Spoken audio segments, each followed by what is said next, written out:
with dazzling blue waves and soft sand beneath my feet and endless views of the edge of the world. I can almost feel the sunlight warming my skin, smell the salt in the air, hear the hiss of the water rolling into land. For those few moments, I almost fool myself. I am almost happy. I have found my nearly happy place. We finish up, roll mats, nod goodbyes. I see small clutches of women chatting, maybe planning to go for coffee, sharing stories and laughter and friendship. I just keep my head down, grab my backpack, and leave. I want to try and stay in my happy place for however many minutes my mind will let me.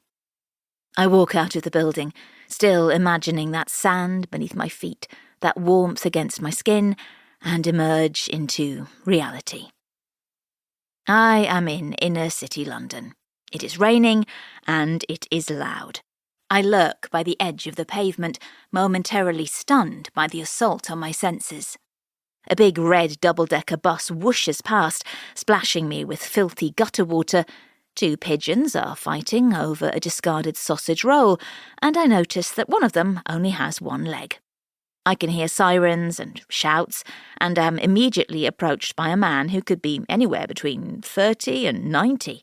His front teeth are missing, and he tells me he needs some change to pay for a night in a hostel. I hand him a £5 and walk away before he can talk to me any more. I know I am being rude, that a few minutes of my time would be more compassionate than the cash. I can't find it in myself to care, and I stride briskly ahead, avoiding eye contact with every other living creature around me, human, pigeon, even the big fake smiling faces on billboard ads. My happy place is gone. I'm left with this, my actual place. I need to go to work. I have a night shift at a drop-in health centre, and I have my clothes in my bag. I need to make my way there, shower, and put on my game face.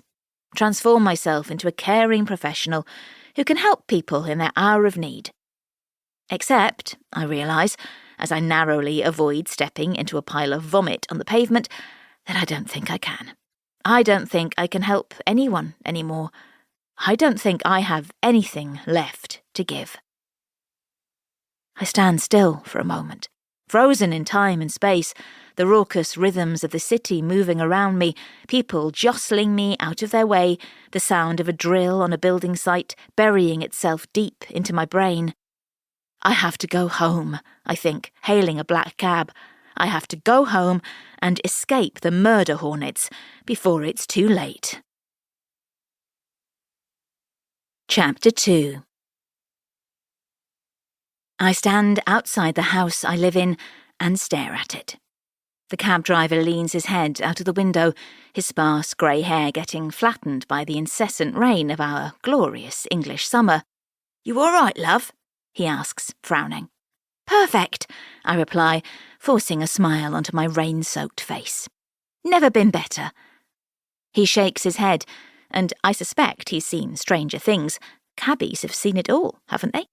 The history of human existence should be written by hackney drivers, I suspect.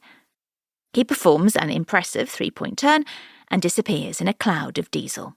I heft my bag onto my shoulder and get my keys ready. It is quite obviously very wet out here, and it will be much nicer inside 4 walls. Somehow, though, I still can't quite face it. I have lived here for 8 years, and yet I still don't think of it as home.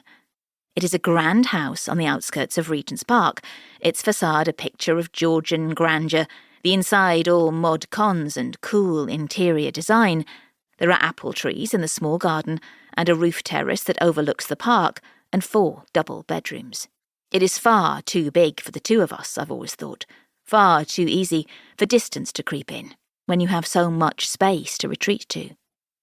Mark's Mercedes is parked in the drive, and I can picture him inside, crashed out on the sofa, maybe watching football, a glass of expensive wine in his hand. It's always wasted on me, the good stuff. I'm a wine Philistine.